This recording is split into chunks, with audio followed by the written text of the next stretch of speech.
Hello everyone, Kurt Olford here, and welcome back to another episode from Fiore Labs. Today we continue on with Fiore's works of the sword in two hand, and we move into the second crossing, which is the mezza spada largo play. Now, the big part about this right here is, again, these indicating concepts that we see within Gioco Largo, to me, were one of the big reasons why I stopped looking at Fiore or at historical fencing in an earlier time period as just forward-back motions. And it's because of this observation, which I've seen within Gioco Largo and mezza spada, that I started to believe that I understand that it has a lot more to do about rotational movements right here, because essentially you have crossings that can be at the punta and at the mezza, but they're both Gioco Largo.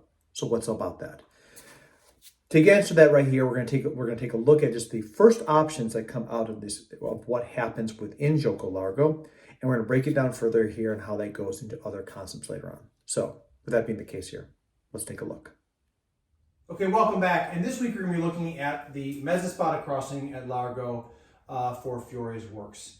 And, if you remember, like we talked about last week, the whole, how I see Largo, it is not necessarily about playing as far away as possible. It is about the side motion right here. Part of the reason why is, once again, I made mention about the Morgan and the Pisani Dossi last week. So both of those right there, they also show both people having the crowns at this crossing. To me, once again, that signifies that whether they're right foot or left foot forward, essentially the notion is that you are learning how to step across or shift in direction that allows you to play in on somebody. Again, just a point to look at, a PowerPoint, if you will, whatever the case, however you want to say it, doesn't necessarily matter. That's all that is. But mezza spada is interesting because, once again, as we've talked about, we're going to continue down with our algorithmic concept of what is available to us. Okay? So at mezza spada, once again, we see the image that looks like this. And at crossing, again, I'm the guy with the crown. At crossing, we see it along the lines here with, once again, I'm in the left foot forward position and the person's in a right foot forward position. At the end of the day, I don't think it matters which side is forward or back here. Again, all I think this is trying to capture a moment in time. You got to remember, it's not like printer paper today where I can sit there and type a bunch of stuff out here and it costs me nothing, when writing a single word is taking money out of my pocket in manuscripts like Fiore's works. So again, what is he doing? He offers an opportunity for us to see these concepts and then to be able to speak and teach to it, and that right there becomes lost in translation. At least that's how I see these plays. So, at crossing of mezza spada. So in mezza spada right here, we should take note specifically of what is no longer on the table. Okay, so one thing is essentially on the table, and the other, whereas in this case right here, and that has to deal with the ability to drive offline and thrust. And if you look at the play, like I'm doing right here, essentially we see that offline play and thrust into the face or into the neck or cut to the hands. What this is to me in both that situation is essentially I've gone, as we cross up, this is coming over, using that wide to break over this, and then I go wide again. That's how I see with this. Passing, remember, is just footwork. It doesn't mean that I have to go a certain length or distance. It just means I've taken the option to go into a different direction. So if you're talking about the first option at mezza spada is same side play. Okay?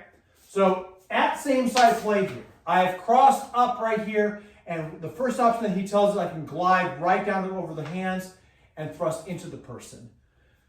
By crossing immediately on this, cross strike right back down to this, I am immediately utilizing at that crossing to come down into space.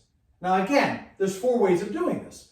If we come up, so say he strikes at me and we cover in and we create a bind. So now once again, we have good pressure in here, blades aren't going anywhere. So I have to turn, slice down and cut the hands, which means getting out of the way of the body. If I stay right here, I can slide down. Like you can see how much pressure I'm putting at. It's literally bending there. To get that to snap down, I had to release this. Now this is with the synthetic trainer, and we will be showing this with sharps at one point. But the reality is, in crossing here, I have to turn. This allows it to unlock, which is to strike down the hands, and then I can drill in the chest or the throat. Okay, so that is one side of same side play.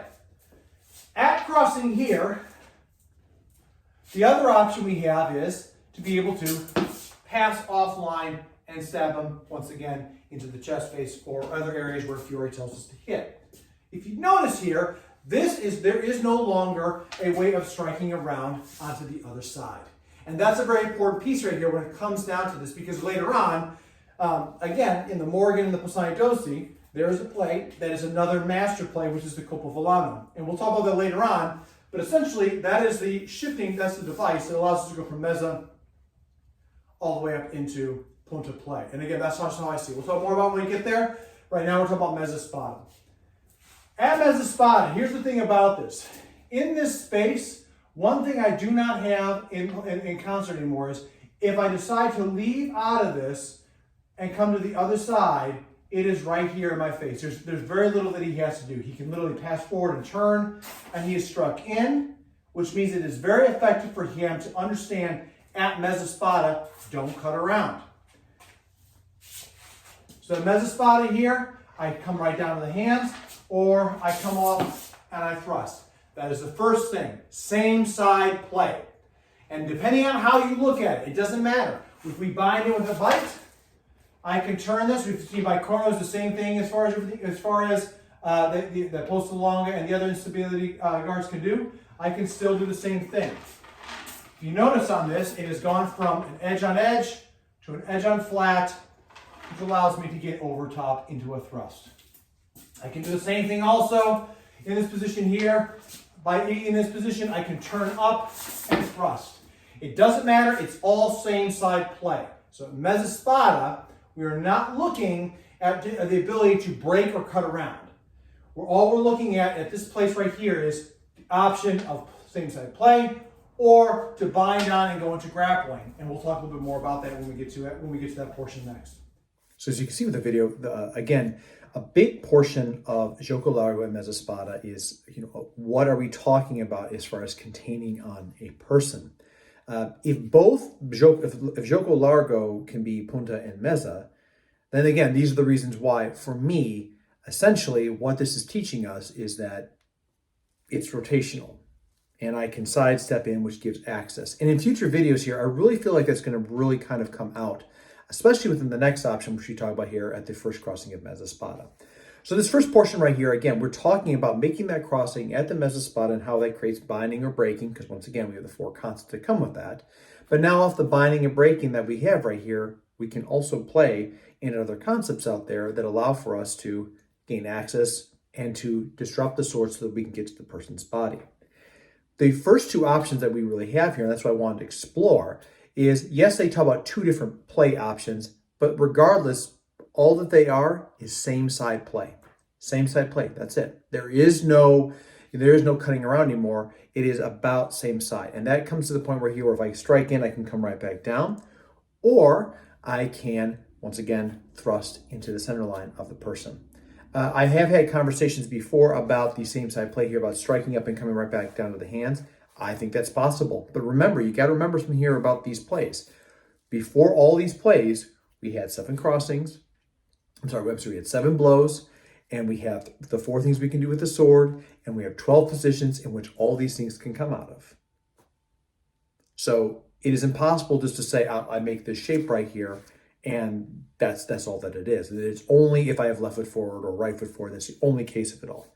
To me, it is signifying an option of how to fight at somebody at these different places, and not just simply about, I have to make this exact play right here, but rather, as I've said before, like a PowerPoint note, like I have an example on the wall right here, and then we play off of that utilizing all these concepts. So that right there is really going to do it for this video right here. Again, the first option. So when it came down to Gioco Largo at the punta, we had going straight in or coming around. In this case right here, we don't have going around anymore. We have same side play, and then we have binding on the sword, which is what we're going to be taking a look at next week, and how blade grabs are much more feasible. So with that being the case here, please make sure you tune in for that.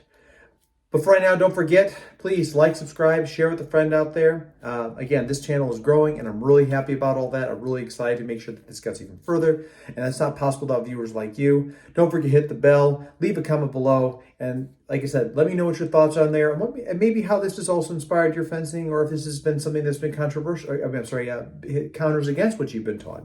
I'm curious to hear what people have to say about this. And I'm hoping to do more in regards to that. Regardless, for right now, please, as always, stay safe out there, train well, and fight on. I'll see you all soon.